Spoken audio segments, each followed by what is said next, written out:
Welcome to our next series of videos, actually.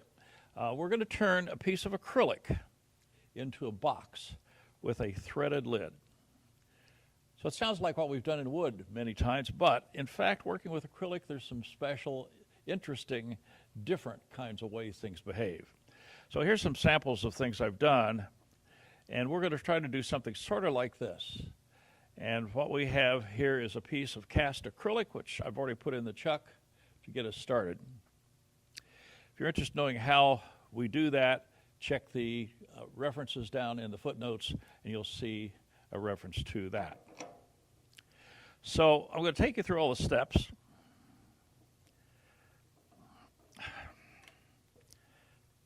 Oh, there we go. Couldn't get it threaded on. So what I'm going to do is I'm going to put a tenon on one end of this. And the reason is, many times we can't complete the project in one stage, so I want to be able to take it out of the chuck and get it back in as well as possible. This is just held roughly in the jaws, so I'm going to true up the outside, cut a tenon on this end, then reverse it, and start the project. So let's clear the deck.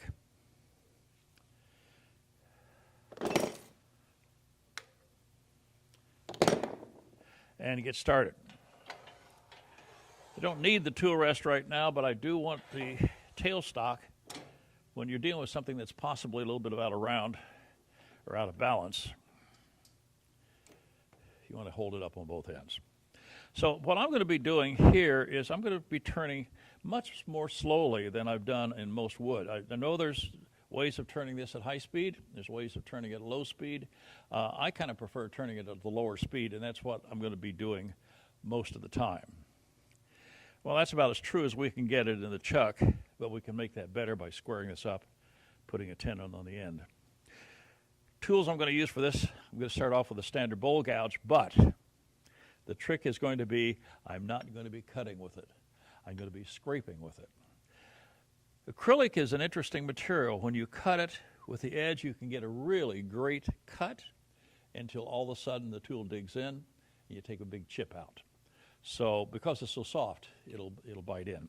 So what I'm going to do is basically do all my motions as a scraping motion. Speeds for me are going to be, let's see where we are. That's about 600. And so that's kind of where I'm going to start. So all I want to do is just square this up. Pressure's down on the tool rest simply to take the high spots out.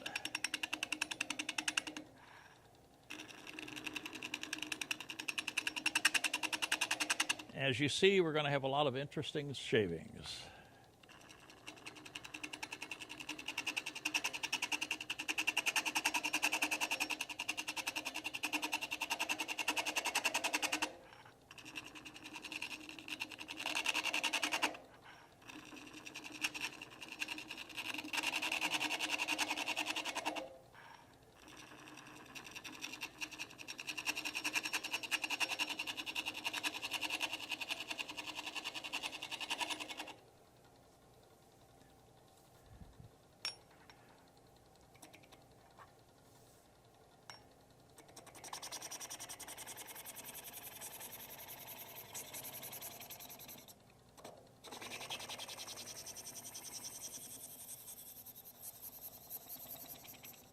Squared off the end, and could you hear the sound change from a tat, tat, tat, tat to just a constant, kind of a hissing sound? That's because it's cutting all the way across. And if I hear any musical tone, that's chatter. So let's put a tenon on that end. I'm using my standard parting tool to do that.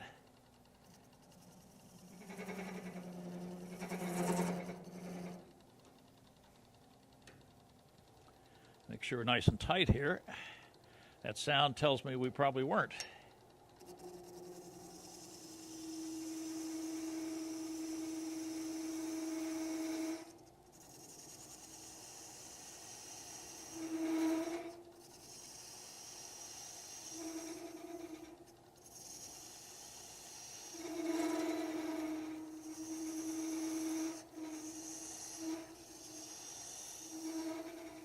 Well, one thing about working with acrylic, You're going to have lots of that. And we have a tenon. We have a squared end, so I'm just going to flip this around into the chuck. I might want to make that tenon just a little bit longer, just for fun. Why not?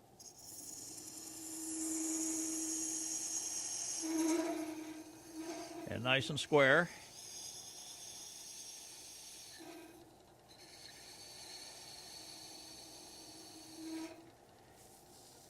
Nice clean corner, that's what I want.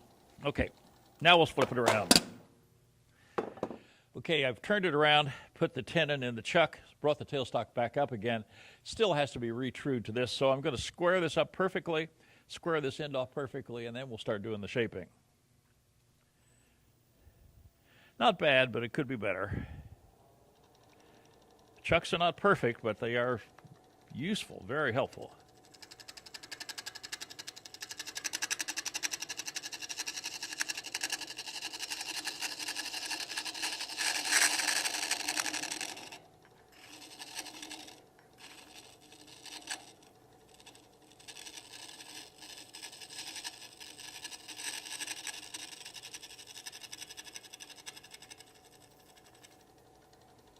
Now I was pushing kind of hard to get that done. And you can't see it through your camera, but I can see a lot of little microchips in here. And when I made that last pass, it was much quieter. And that's because I was hitting solid material. And I'm not cutting, I'm scraping with this gouge. Let me do one last cut so you can kind of see what this is like.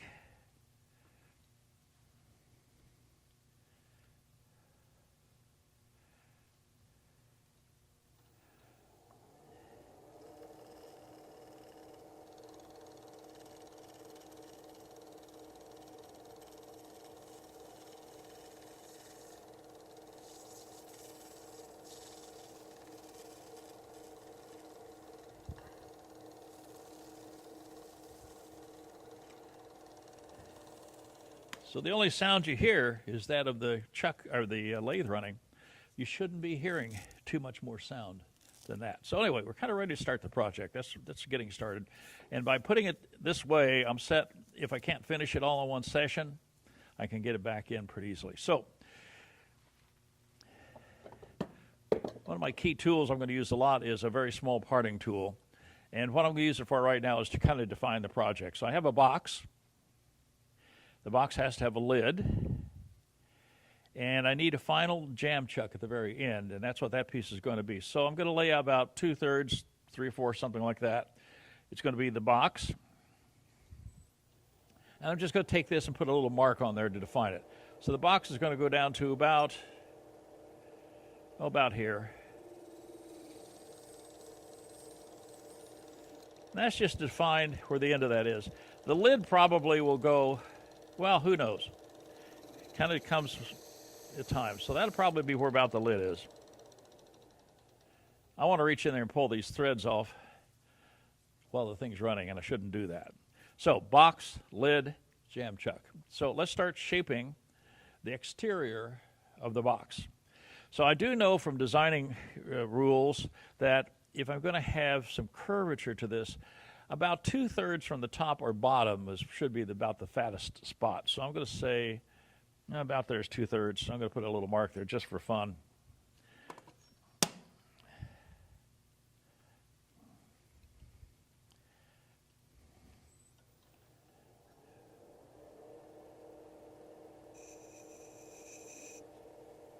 Yeah, okay. So now I can either use a shallow fluted gouge, or I could continue with the bowl gouge. I'm going to use the shallow fluted gouge. And if you see what I'm doing here, I've got the tool rolled over. And I'm doing a shear cut, shear scrape.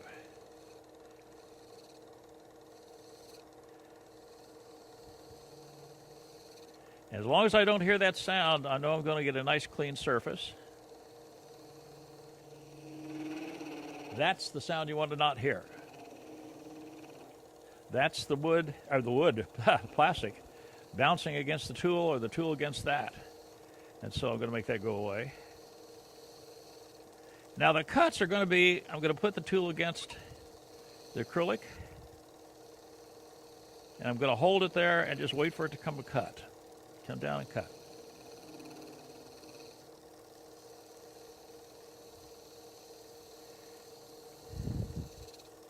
And one thing about working with acrylic is take your time, because it's not going to cut really fast. And I'm going to get an awful lot of these little swirly things.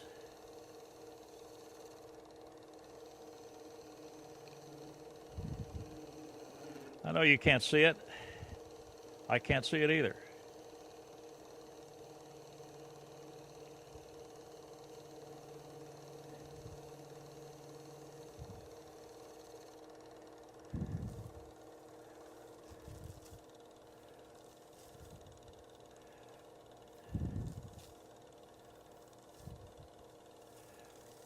So I don't think I'm going to need the tailstock anymore.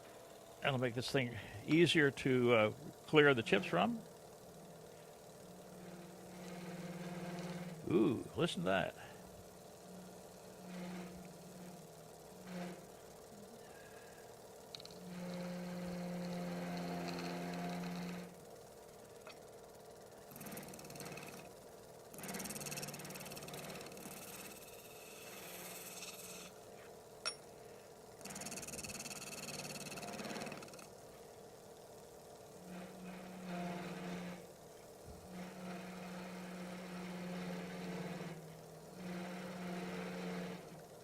Well, I don't like that sound, and it doesn't seem like I can get rid of it. And what it's doing is putting chatter work on this. So what I'm going to do is put the tailstock back in place. Sometimes that happens, and sometimes it doesn't. I've done some projects this size where I haven't got that kind of chatter. So what we do is just support it better. Okay.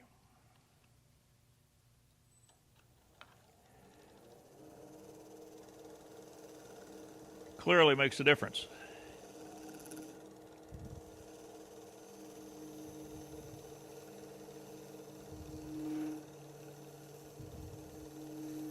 And a lot of what you're hearing is the chatter that was there before as I tried to take it out.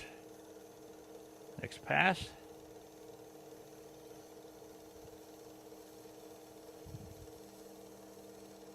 No chatter, because I removed the chatter marks by cutting very lightly.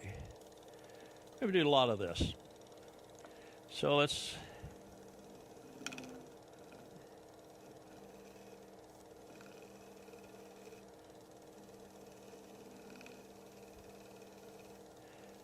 and this is a game of patience.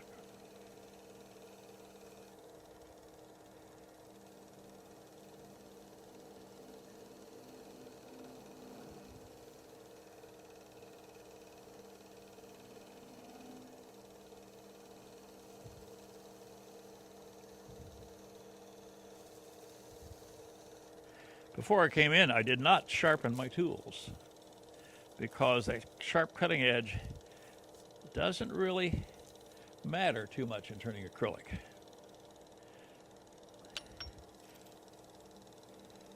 If I was working in wood, we'd worry about this being a cutting uphill to the grain. But in the acrylic, I don't have grain.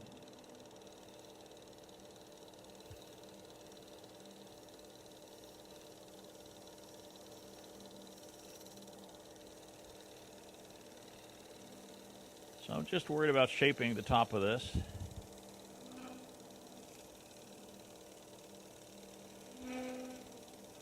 Too much pressure.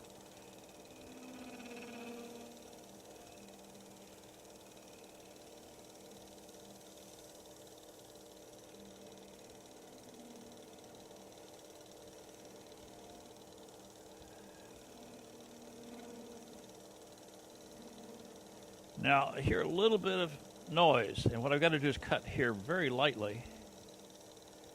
Take those little chatter marks out.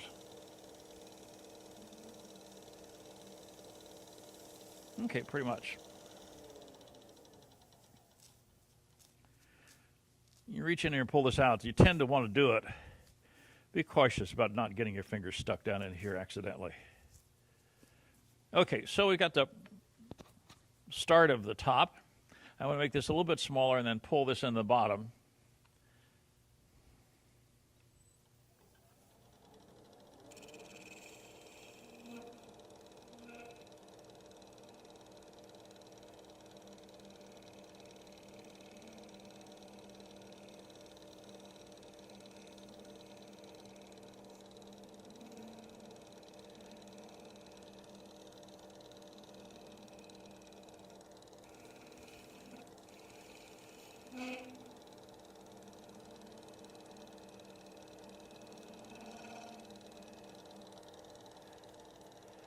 Okay, let's see. There's the fattest portion.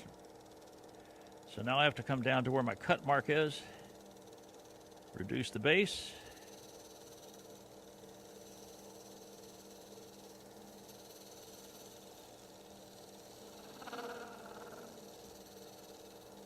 You saw the size of the blank I started with. If you're interested in knowing how we cast these, look down in the comments below. There's a video showing you the rough step. But when you buy the casting material, all the information you need about how to do it is there.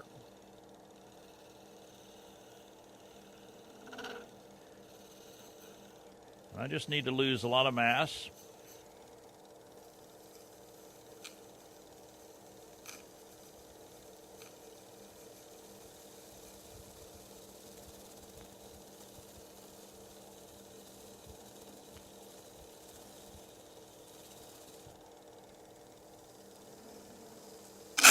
Oh, there's that chatter. So what did I do? This is great. Actually, give me a chance to show you something. What I did was stick that edge in too far and cut like I would on wood. Look at the beautiful marks I've got. That's all those little pieces that got cut out of there. Now I have to go back and clean that up and make all that go away. That's fine. It was going to go away anyway. Wasn't my plan on doing it this way. But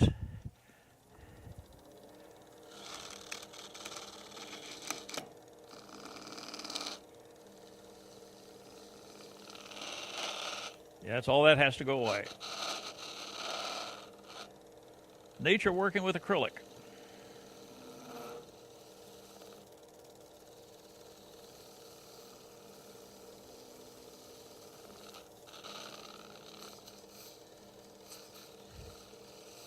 So it's nice to start with a blank that's a lot larger than what you want because it gives you a chance to test your cutting skills and abilities.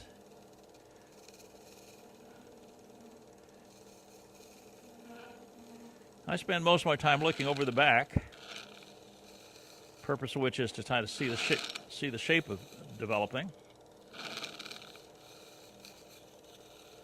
This is kind of fun.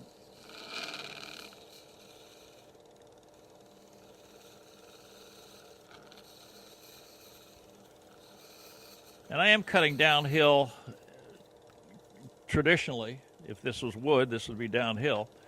There's no reason I can't cut the other direction because of the lack of grain.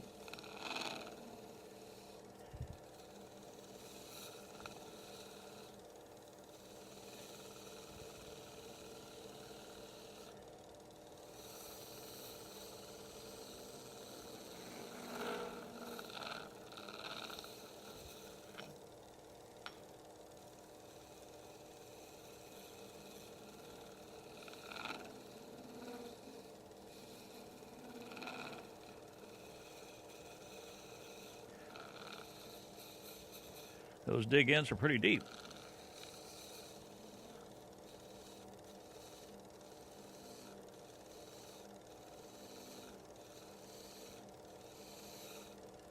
Now let's see.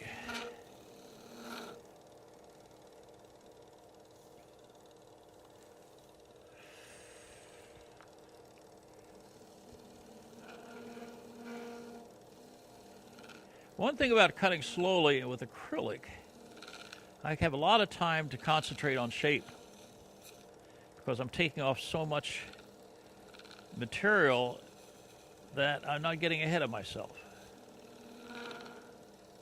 I'm still working that spot. It's getting better. Take this off in steps like this if I wanted to.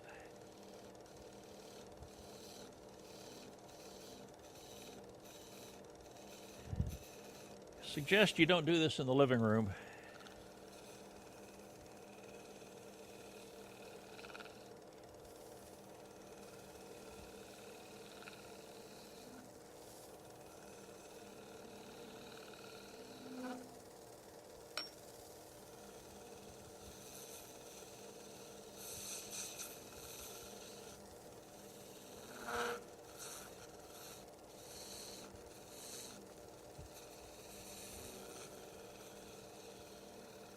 Okay, let's see how our shape is developing once I can find it again. It's in here somewhere. Okay, it's getting there. So the fattest part is where I want it. This needs to come down more. This needs to come down a little bit more.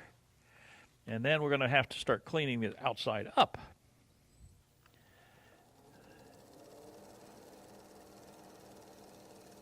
So I'm taking very light cuts now because all I want to do is clean up a couple of spots on the shape.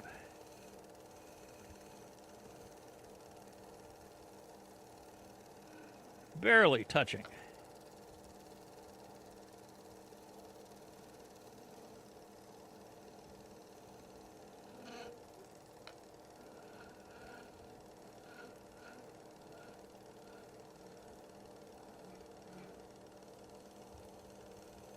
Now the bottom's going to have to get a little bit smaller eventually, but I'm not going to want to take down too much more until I get the inside hollowed out.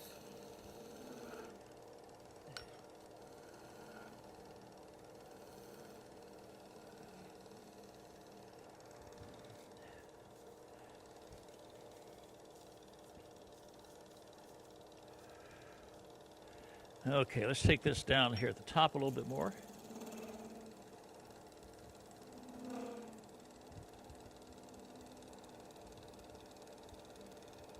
I'm literally just laying the tool against the material with virtually no pressure.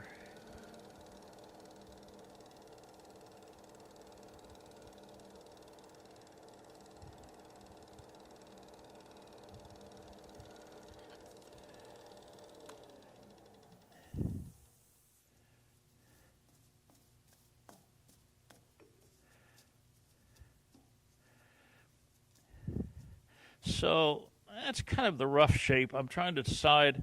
I think I want to take the bottom down a little bit more, but maybe not quite yet. More for support.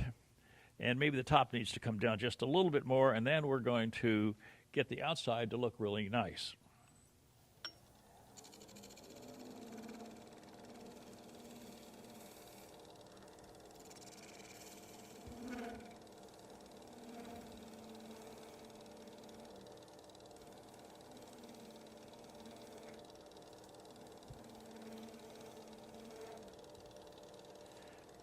And I see a little bump here.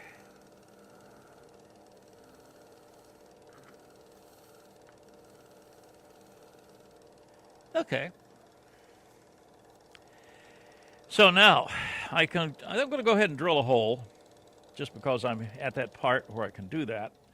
I'm going to put a hole in there that's going to represent some place to allow me to work the interior of this.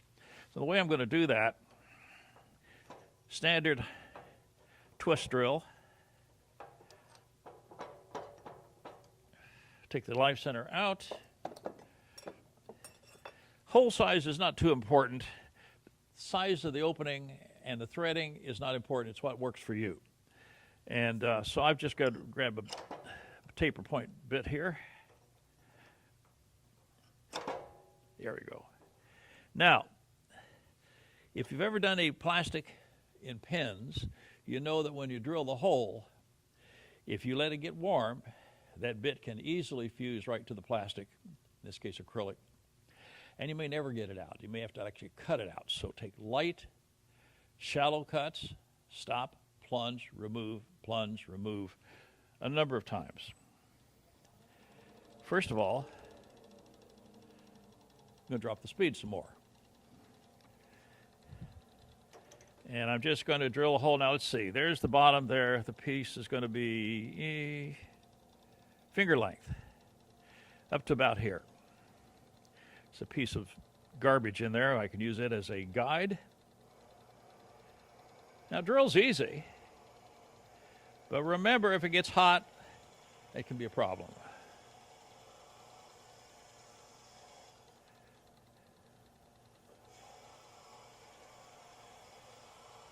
This hole is going to allow me to hollow the inside, but it's also going to establish the inside depth.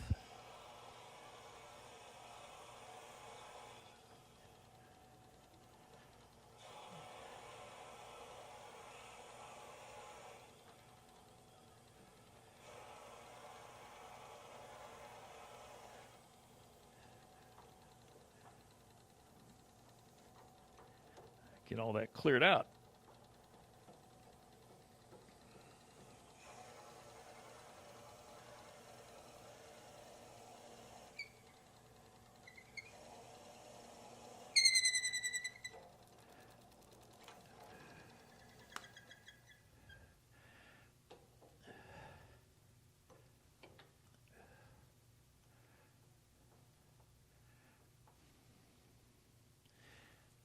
So the bit slipped in the tailstock. That generally is because there's debris either on the Morris taper, male or female, preventing it from seating properly. One of the easiest solutions for that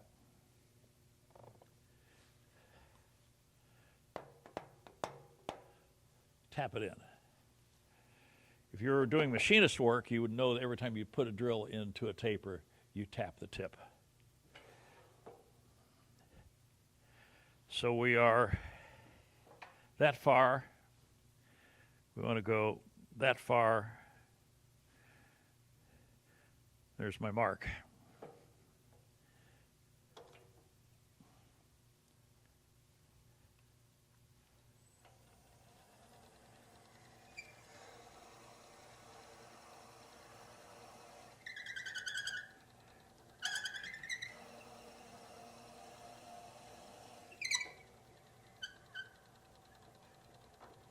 You see how these chips expand? They'll expand and be part of what binds the bit to the plastic.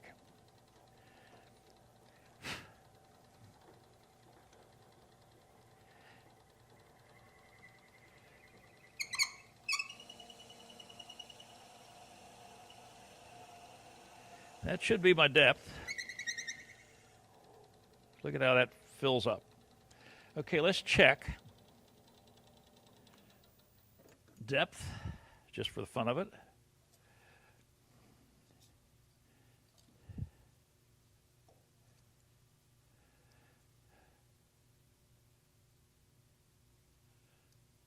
Okay.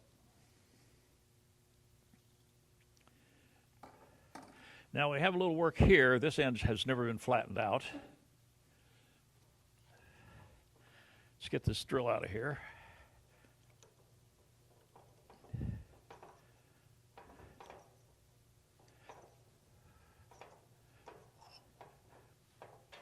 Tailstock out of the way.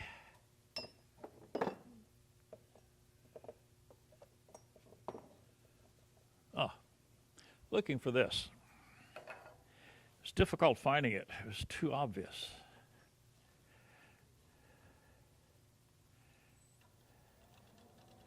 And as I can see, this has never been flattened here.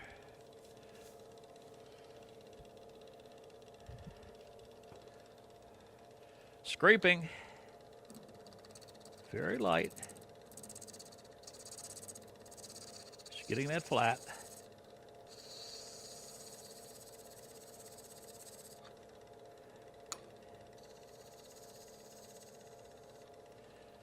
Now I'm going to look and see whether I want to close the top up just a little bit more. I think I probably do.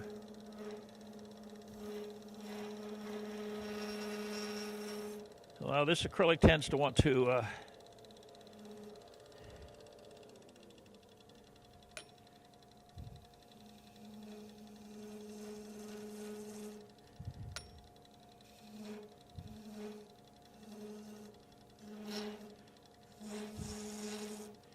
so there's roughly my box shape. I'm going to fix that noise in a minute. Let's see how the bottom looks again.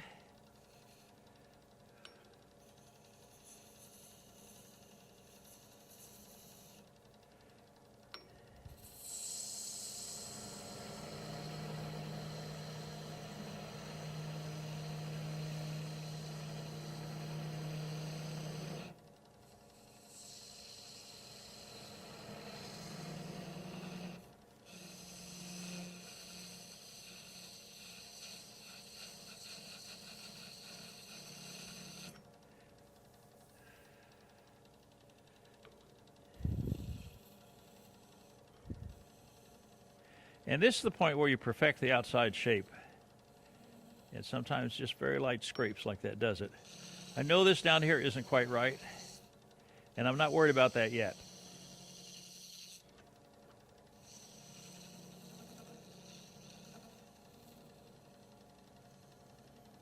But before I go inside and do any work in there, I want to make this thing as translucent as I possibly can make. So that means I'm going to have to clean up the exterior. So I'm going to take it through a polishing cleanup stage. Okay, this is where we left it. I cleaned some of the chips out of the way, not much, but a little bit. To clean this outside, we can't use regular sandpaper. A piece of sandpaper, any grit, will clog up with acrylic really fast. So we don't use that. We use what's called Abranet, and I'm using 220 and 400 grit. Why? This is a mesh. Looks like window screen. So when it gets loaded with stuff, I can literally bang the chips out of it and go back and to continue to use it. And there's all sorts of grits. They go from very coarse to very, very fine. I find for what I'm doing, I only need 2 grits. I start with 220, which seems like 80 grit on wood. And then I go to 400, and they're all marked. This says 400. This says 220. One side is you see how it's clogged up? I can unclog it just by tapping it. So this is what I'm going to shape the outside with, clean it up, and then I'm going to finish off with a piece of steel wool. 4/0 steel wool. 4/0 because that'd be fine. So I'm just going to turn this lathe on.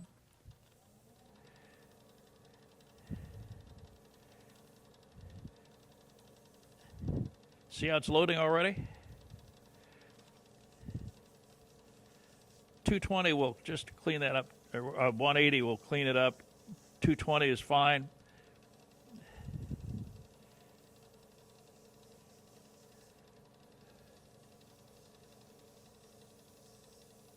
My sense is anything coarser than that just isn't necessary.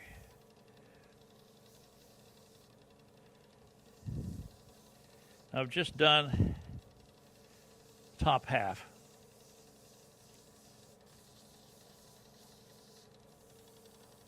Let's see what it looks like. Well, the surface is no marks from the tools, but there's a lot of circular scratches from this, which is what I would expect. So let me finish it up. I haven't increased the speed either. Let me clean my stuff here.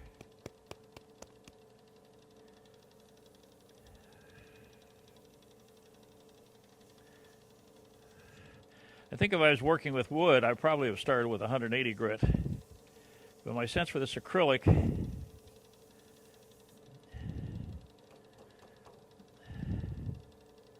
220 is plenty coarse.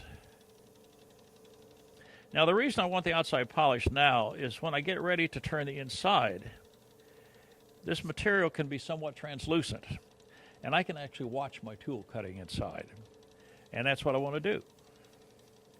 So I'm going to get this completely finished, polished, ready to call done. And then we'll do the inside the same. And when we do the lid, we'll do the same thing all over again.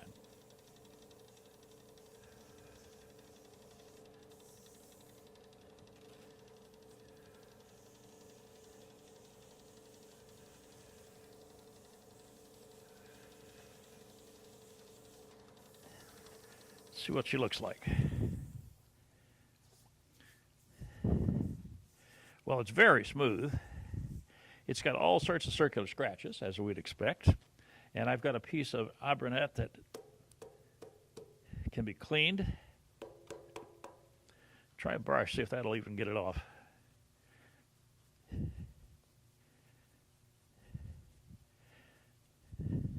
Stiff brush would work out just fine for that. But doing that works just fine too. So that was 220. Let's go to 400.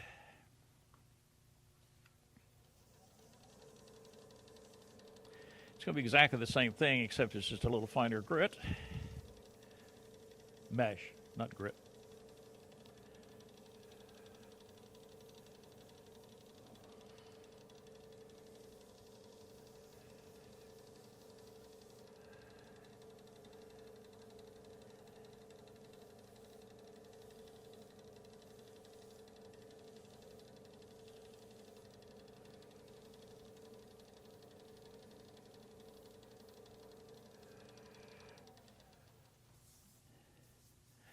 Now we still got scratches, but they're finer.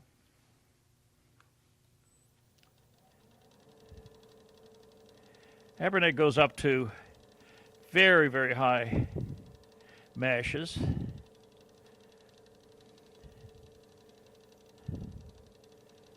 And you could do that. You could do a wet polishing if you wanted to. But I have another way. I go to my 4/0 steel wool. It's got a little piece here which has been used over and over and over again.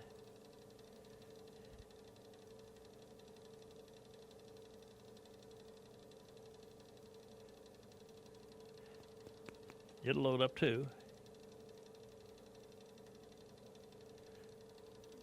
Just do that little piece there for a second. Scratches are almost totally gone in this area here. So I'm going to finish that up with my 4/0.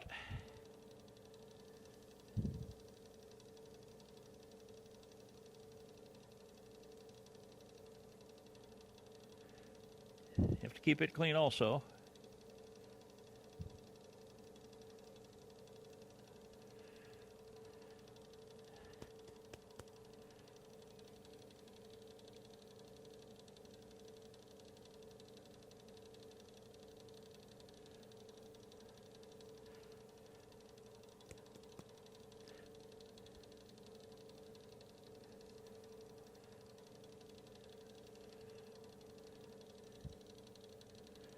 Now I'm going to not get the bottom very well, but I have another chance to get that when I reverse the piece and work on the bottom, which will come in another section of this video.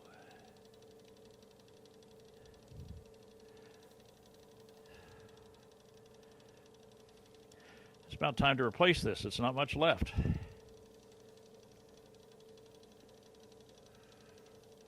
Well, that's good enough,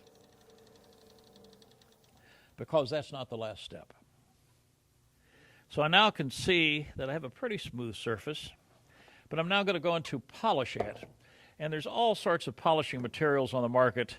You can go to the internet and find all sorts of plastic polishes for cleaning and polishing your headlights on your car. I've tried that. Another one I've used a lot is this series called Novus. It comes in 3, a coarse,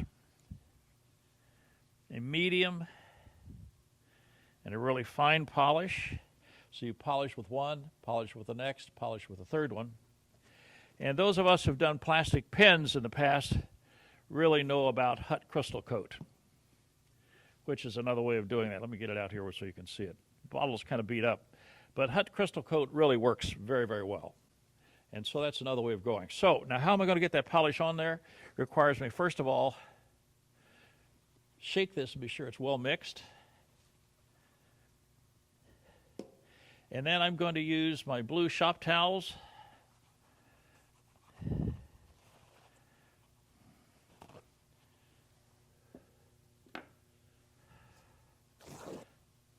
Just tear it up because I don't need very much. Even that's too much. Okay. So if I do the Novus, this is available in all sorts of different size bottles. I bought a small set just simply to try it. Be sure it's well mixed. Just a little bit, that's way too much.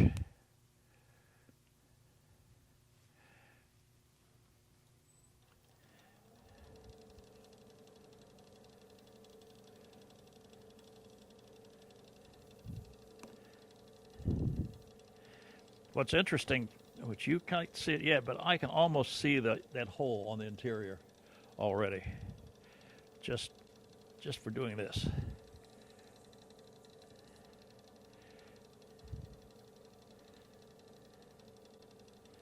So in terms of plastic polish, try different ones, see which ones you like the best. Take a piece of dry.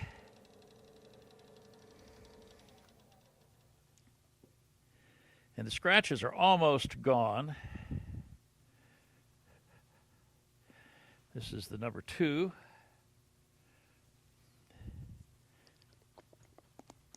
It's a little more liquid. I can hear it gurgling in the bottle. Just a little bit. A little dab will do you. This is the first one was white. This one's a little brownish.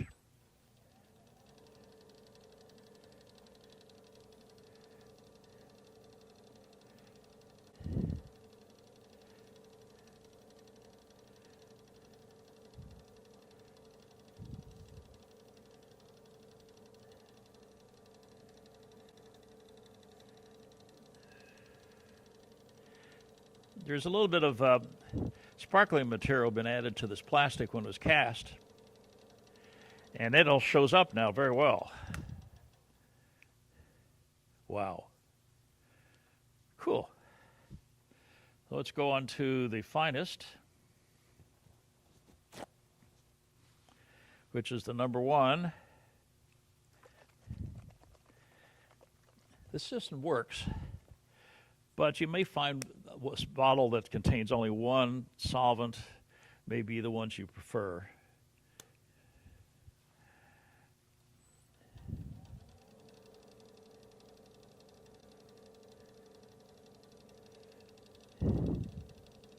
Now we're going to have to do this on the inside. We're going to have to do this on the lid. And we're going to have to do it on both the outside here and the bottom.